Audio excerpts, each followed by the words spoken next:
Shout out to my friend Casey. Go check out his Discord, check out his YouTube. If you need a thumbnail to be made, I'll recommend him. So without further ado, let's get started on the video for real.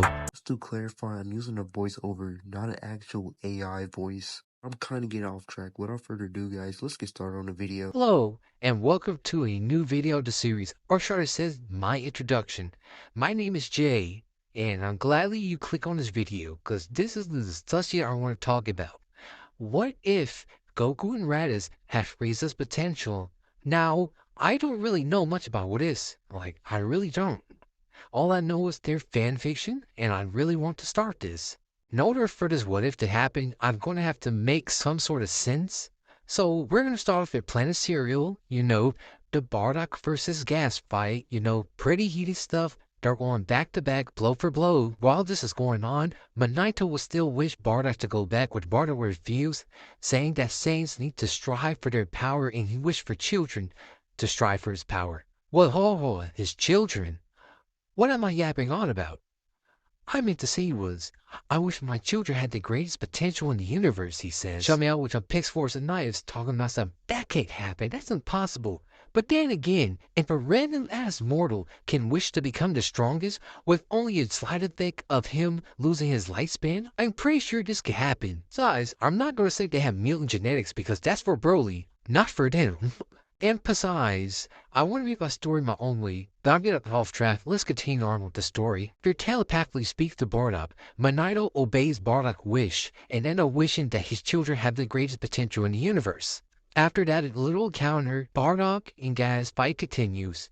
Bardock eventually beats Gas with high diff, like it did in canon, and eventually Planet Vegeta's downfall would happen, and Frieza would just blow it up. Before it was blown up, Bardock and Genie managed to put their son in space pod, sending their final condolences, and eventually letting him off to a deserted, peaceful planet, Earth, as we know it. After this, a lot of events are going to start changing. Let's start with Goku first, since Goku's more the easier bunch of the two. Goku lands on Earth and he's raised by this old man. This old man turns out to be Grandpa Gohan, but however, Goku still does fall on his head as he originally did in his canon, making him become an pure-hearted saint we all know and love. As time passed, Goku will show interest in martial art. As a matter of fact, Goku will be a mega prodigy at that. Grandpa Gohan will never see someone's growth at a rapid pace. Goku went from being weaker to him, all the way to being stronger than him, which is kind of impressive. Considering it took Gohan years and decades of experience, and this kid just far surpassed him in power. This kid is amazing, he quotes.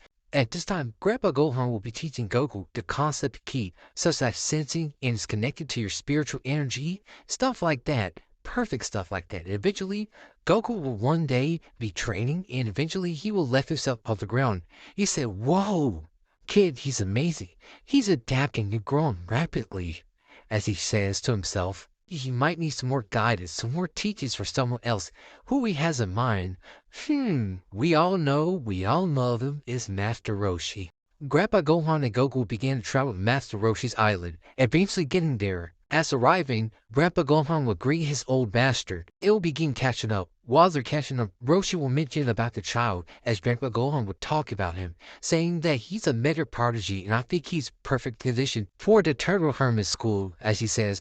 As Roshi look at the kid and say, "You might spar with him to see how strong he is." Gohan said, "Not at all, but make sure to hold his tail," and said, "What do you mean by that?" Gohan will say, "You'll see." As Roshi began going through a battle stance with Goku, Goku does too. These two begin to starve, but eventually Goku starts overwhelming Roshi. But since Roshi years, decades, and centuries of experience, he's able to kind of hold his own against Goku. But however, it isn't enough. Through desperation, Roshi begins to use a plan. As Roshi began to grab sand and puck it at Goku's face, causing Goku to go blind, saying, "Ow, my eyes," as Goku will say. It will give Roshi an opportunity, a wide open opportunity he could take advantage of, as he goes right behind Goku and hold his tail. Goku will say, "Hey, that's not fair. Let me go," as Goku cried out. But however, Roshi would laugh, saying that, "Kid, you have a lot to learn." As Roshi prepared to knock Goku out, Goku would use a counterattack backhand at Roshi, which this would be enough to let Roshi go. As Goku began to get his battle stance against Roshi, Roshi would say, "I give up." As he quit to fight, "You win, kid. You win." As Goku would shock, like, "Huh?" As Roshi would say, "Kid, You prove yourself you're pretty strong. You're about to be one of my best pupils I've ever met.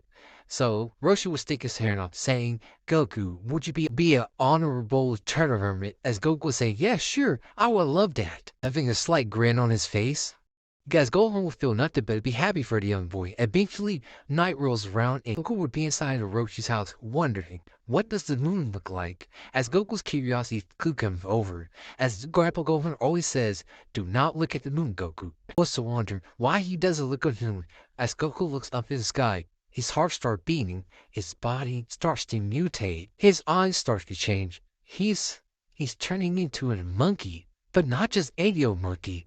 A dead monkey. As Roshi and Gohan would be chilling on the couch, he would hear vibrations. Eventually, Roshi's room being destroyed was his kitchen. He would go outside and eventually see this big monkey covering part of the island. Roshi and Grandpa Gohan would be shocked, as this monkey's just attacking randomly. It's not just targeting them. This monkey alone, it screams so loud that it's sending shockwaves across the earth. Roshi said, if we don't do something about it, planet could eventually blow up. As Grandpa Gohan agrees, Grandpa Gohan and Roshi would begin to make a plan. As to be control more and more Kami's house, Roshi would start to get angry, but however, he would hold his anger in, saying, calm down, let me think. As he remembered the tail, Roshi would say, I will distract Grade 8. While I do that, you sneak right behind it and cut off this tail. You got it? As Gohan would say, I got it. As Roshi begins to distract Grade 8, thankfully, the attacks are not as quick as Goku was, otherwise they'll be toasted. Due to the Master size, Roshi's able to evade it, and Gohan's able to go undetected. Will make it behind the grate, waiting for an opening. As Goku constantly moves his tail up and down, left and right constantly. Basically, it's going everywhere. All he needs is Goku to be his place, to be still. As he Azaru fire a chi blast at Roshi, Roshi would begin to use the Kamehameha as his one final effort. Roshi will release the beam and will charge the beam struggle. Roshi knows he's going to lose his beam unless Gohan do something. So being get closer, Roshi begins to go to his full power nerve. It says, now Gohan! Roshi yelled. Gohan managed to slice Goku's tail. Being Uzaru starts to get smaller and smaller, eventually de-transforming. As the beam gets smaller and smaller, Roshi begins to hold back less and less, eventually de-transforming. Roshi de-transformed. Goku also starts falling to the ground, but thankfully Grandpa Gohan's able to catch him. Goku slid there with no clothes or no pants or nothing. Grandpa Gohan would be kind of disturbed and eventually wrap that towel around Goku. The young boy rests as he's in a state of unconsciousness. Roshi would say, alright Gohan, can you tell me what happened? As Roshi says, Grandpa Gohan would tell Roshi everything what happened. Through how he found Goku to Goku's potential, through the grading transformation as well. He would kind of get with Gohan's understanding. But he would ask him one question, how are you going to fix my house? We can't use the Dragon Balls for obvious reasons. Grandpa Gohan would say, don't worry, I got it under control, chuckling, as Roshi would say, Gohan, it is kind of a shame that he just lost his tail like that. Maybe in the future if it does screw back, I could train him and control that transformation. As Goku will wake up, Grandpa Gohan will give time to Goku to reflect, and Goku would be honest with Gohan, saying that he looked at the moon, and next thing you know, he blacked out, he said. Gohan will begin to understand, saying that it's alright kid, you're okay. Now let's begin building this house. Goku will say, oh, Eventually, time passes and Gohan, after building Roshi's house, believed Goku into Roshi's hands, saying that he's good and better there and he'll learn a lot about the world. But Gohan is an old man, he can't continue doing this. The time will pass and eventually, a monk will show up to Kami's house ask for training, as his name would be Krillin. Goku and Krillin at first wouldn't get along, but eventually they would have a lot in common. Krillin would declare Goku to be his greatest rival. That's a good thing happening. And as for the start of OG Dragon Ball, what I meant to say was OG Dragon Ball General, Goku would kind of go freeze it. Like each tournament he was in, he won. Although with Krillin dying, Goku wouldn't go Super Saiyan. I don't consider going Super Saiyan at this point because it really, although his friend dies, he don't have enough emotion to go Super Saiyan. Like he would stay calm and realize that the Dragon Balls are still there and he could probably revive his friend as well. Of course, Goku is gonna get revenge. But not only Tebarin, but also King Piccolo. Boy, everything would go exactly the same. I mean, the fights didn't go different. Goku would one-shot King Piccolo and Piccolo Jr. reborn, but however, everything would go the same. Except when Goku first goes at Time Chamber with Kami. You see, Goku is a lot stronger in this what if, although he's not used to 10 times more gravity than what it is on Earth. I feel like Goku would manage to last a year on there, which Tommy would be even shocked as well. This kid's a natural, he quotes. Fast forward, he's trying the 23rd Tenkaichi Budokai. Goku still dominates the whole tournament. And Goku will still keep Piccolo around because Piccolo really can't do nothing. Like, yeah, although he's strong as the Earth, Goku could just kill him. Also, he wants Piccolo to change his ways as he does. He's trying to see if Piccolo could do this. If he does it, Goku will be forced to seal him. Fast forward time later, Goku marries Chi-Chi. I still think that would happen originally, and about something Gohan. But however, that's the end of Goku's story right now. Now let's mention someone else in the story. He plays an important role, Raditz himself. Goku's happy life. Let's see what Raditz is up to at this point. Oh boy, this is where events are going to start changing for real. Oh my god, y'all don't understand. This event's going to take place during the 21st Budokai. After Goku won, Raditz is going to be contemplating about his wife. Warren, Raditz will be stopped ruling over Frieza. Although he supports the killing people, mass genocide, slaughter, homicide, he likes that. However, it gets bland and annoying, and besides, if Raditz meets someone who's stronger than him, he always got to get built up by either Nappa or Vegeta, which that sucks. Speaking of Nappa and Vegeta, they will always remind Raditz that he's such a weakling. Like, Raditz, you got a title on 1,600? My dog will shit on you, and he's dead. As Vegeta says, Nappa would begin to laugh as well. Later on, Vegeta will get the same as a mission, but instead of Vegeta and Nappa doing it, they decided that Raditz should do this mission, considering that this mission will be easy for him. Not to mention, he might get more battle experience. Who knows, you might get stronger through this counter. Whatever it is, don't let the Saiyan pride down, you hear me? So say yes, Vegeta. And so Raditz being taken off, conquering the planet, Raditz began to slaughter of civilians. Raditz would get quite annoyed that Vegeta was sent him on his mission. Whatever it is, he does have the power. Wait, that's it? Power. That's all he needs. To overthrow Vegeta and Frieza, he just needs power. The way he get their power is through the Great Ape, the artificial moon mainly. If he could just learn the technique, it'll be so beneficial. And besides, it wouldn't make turn into a rampage monkey. As soon as Raditz unjustifiably annihilated a whole entire race, Raditz became the train into getting the artificial moon. Eventually, Raditz is able to attain it. Since Raditz wasn't really doing all that much of a training, however, he still trains, but however, it was hardly trained. He wasn't really training his body. He was just trying to practice on using the spoon. We'll say at this point, just to keep the story interesting, a power level with 3,000, Raditz will fly back into Frieza's headquarters. He will be introduced by Vegeta as Vegeta will check his power level. A power level of 3,000? I gotta say, you're really impressive. So I wasn't wrong after all. You clearly can handle yourself. But just because you're power level 3,000 doesn't make you the strongest in the world. And Nappa can say, yeah, I can still beat you in a fight, you know. It's gonna be shocked and Monologue can say, a power level at 3,000? What? I just trained to get the artificial moon. It gave me that much of a boost? Wait, hold on. I gotta... Where Raditz was about... Nappa will Cheetah would say, well, Raditz, do you feel up to go to another planet? As Raditz don't know what to say. I'm not injured. It's just... Wow. Raditz begins to mutter. Vegeta will say, well then, I guess it's on to your business. As Raditz will say, yes sir, as he begins to climb back to the space pod and end up going to the destination of the planet, flying away. As Vegeta would say to Frieza, the mission was a success. As Frieza would say, oh, you never seen this disappoint me, Vegeta. We'll say, ending the conversation right then and there. Raditz will be sliding into another planet, eventually slaughtering the civilians. In the dose of slaughtering people, Raditz will begin to train.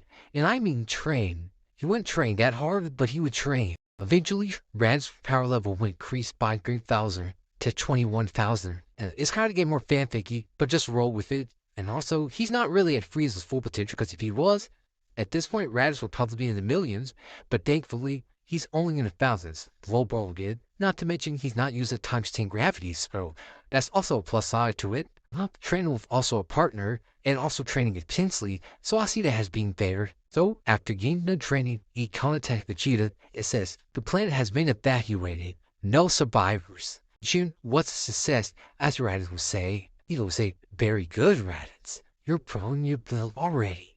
You don't even need us anymore. Vegeta let off a little chuckle. Raditz would be kind of annoyed. And Vegeta said, also, I picked up something in your scouter. It says something about 22,000. While hearing this, Frieza will be kind of a little bit shocked, but however, he wouldn't really care because he can still decimate them. But interesting.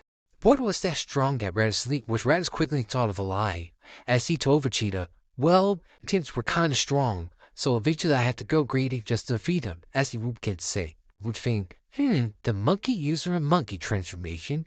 Interesting. But however, Frieza wouldn't really care about this conversation, not listening in anymore. Though Vegeta really wouldn't really think none out of it. I mean, it makes sense that he went greedy and his power increased by 22,000. It doesn't still bother him considering that he can still beat Raditz. All Raditz would do was let out a sigh and travel back to the spaceship.